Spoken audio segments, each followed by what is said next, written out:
Hey guys, it's me again, and today I'm going to be doing a video that I think is pretty important to do. I am obviously a channel that focuses mainly around anime and manga, and I'd like to try to start reaching people that aren't necessarily into anime or manga, but would like to be as well, because, I realized, obviously, my anime and manga thing, like my relationship with that is far developed. It's not something I just started recently. I've been doing it for a while, and I figured there's probably people out there that would like to get into this, but just don't know how. So that's what I'm going to be doing today. I'm going to be showing you more so how to get into manga rather than anime. I'll do a video for anime at some point, but I just figured this would be easier because I have more manga, so I can pull out more examples, and yeah, this will just be a lot easier for me to do. I will do an anime one eventually, but for now, I'm going to do this. So, manga, for those of you that don't know what it is, are pretty much Japanese graphic novel type books that read from right to left. So that's one thing. If you don't think you can read from right to left, this might not be for you. It's not too hard to learn. In most manga, there are actually little diagrams, like pictures in the back that show you how to read it. So there's that. But what they're usually about based off of an anime, or they are what will eventually become an anime. It's like I have some here. I have Seven Deadly Sins over here. That became an anime on Netflix. I have One Punch Man over here. This actually started out as a webcomic that eventually got a manga in an anime. I have Tokyo Ghoul. That's got an anime. I don't know which came out first. Then Dragon Maid's got an anime. And then up here, I have My Hero Academia has an anime. Watamote, or no matter how I look at it, Not Popular has an anime. Your Name has an anime. Laid Back has an anime. Re:Zero has an anime. So, yeah, manga and anime oftentimes go hand in hand, but manga, instead of being an actual TV show or movie, is a book, like I said. And if you want to know the differences between manga and anime, I do have a video on that. I'll try to link that in the description, so check that out if you're interested in learning more about that.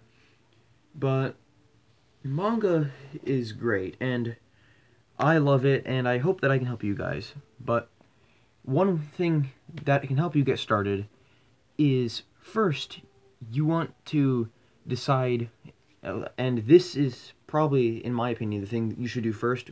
Some people might have other ideas, but I would say first find a genre that you like. So, for example, if you like superheroes, you might want to check out One Punch Man or My Hero Academia that I have up there. If you like horror, you might want to check out something like Death Note and Tokyo Ghoul.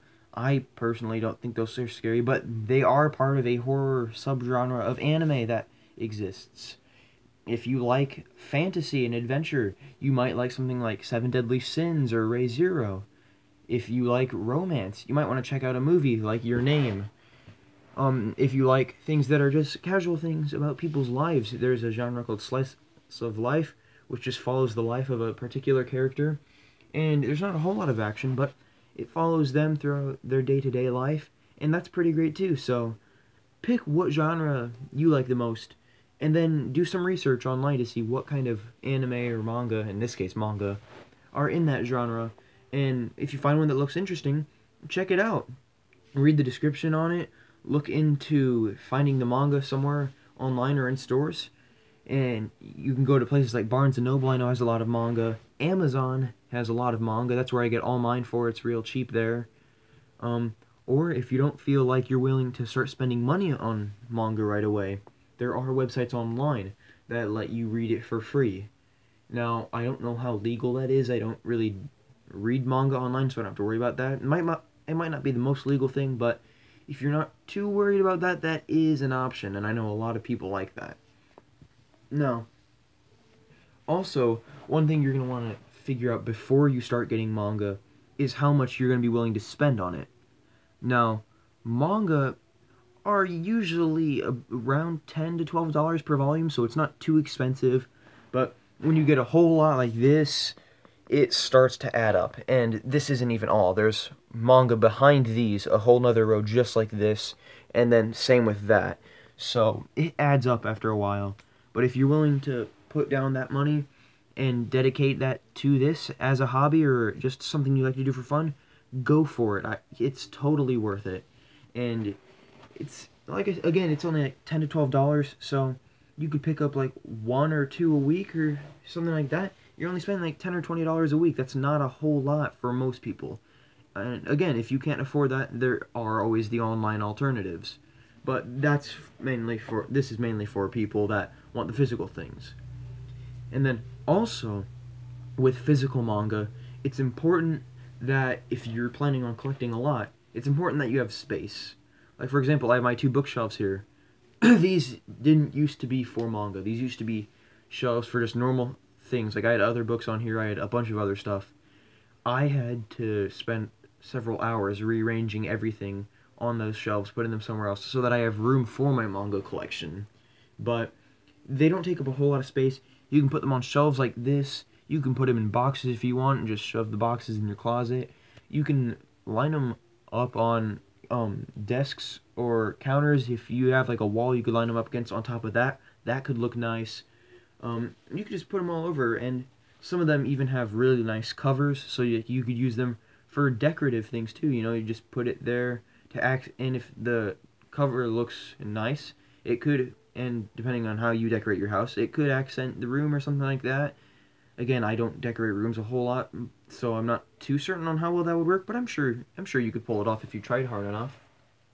And with storage, you'll notice there are some variations in the sizes of manga.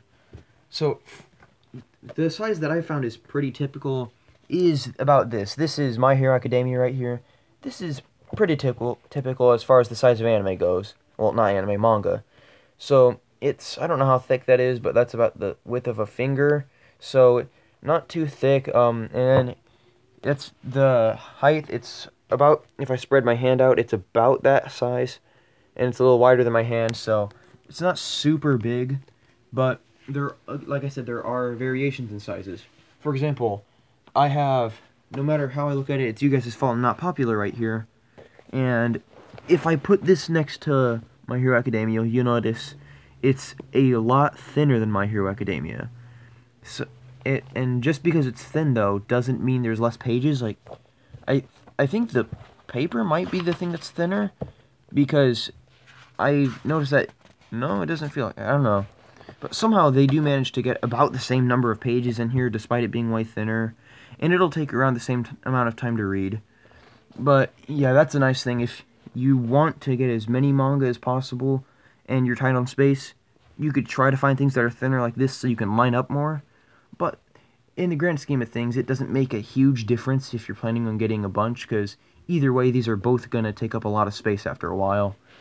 But one thing that takes up the most space I found is things such as, like, I have Tokyo Ghoul right here, and this is way taller than the normal size that I just talked about.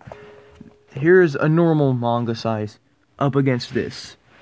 It's wider, it's taller, and it's a little thicker as well. So these are pretty big. I don't think I have a whole lot of series that are this size, but there are some. So just be careful, because some of them are big like this, and that makes storage not the easiest thing. Like you'll notice in here, I have manga stored back there as well, like this size and these, and the sizes change. And when I'm lining things up on top of them like this, that will screw things up and cause bumps like this. So it's not the greatest for storing those together. If you can store them separately, the two different sizes, go for it. I'd suggest that, but in my case I can, and it's not too bad. It still looks good with all these together, but that's just something to keep in mind. So overall, manga is great, and if you know what you're doing, you have a solid idea of what you want to read, what kind of stuff, how much stuff, all that, then it's not too hard to get into it. And if you do put in the time and effort to get into it, it can be an amazing hobby, it can be an amazing pastime, and you can really get a lot of enjoyment out of this. So definitely take the advice from this video, use this if you're looking to get into manga, And if you want more stuff, like I mentioned earlier, there is also anime. So if you're looking into getting anime and manga, I do have a video comparing the two, like I mentioned earlier, so you can check that out if you're looking to get into anime as well. And like I also said, I will make a video about how to get into anime eventually as well.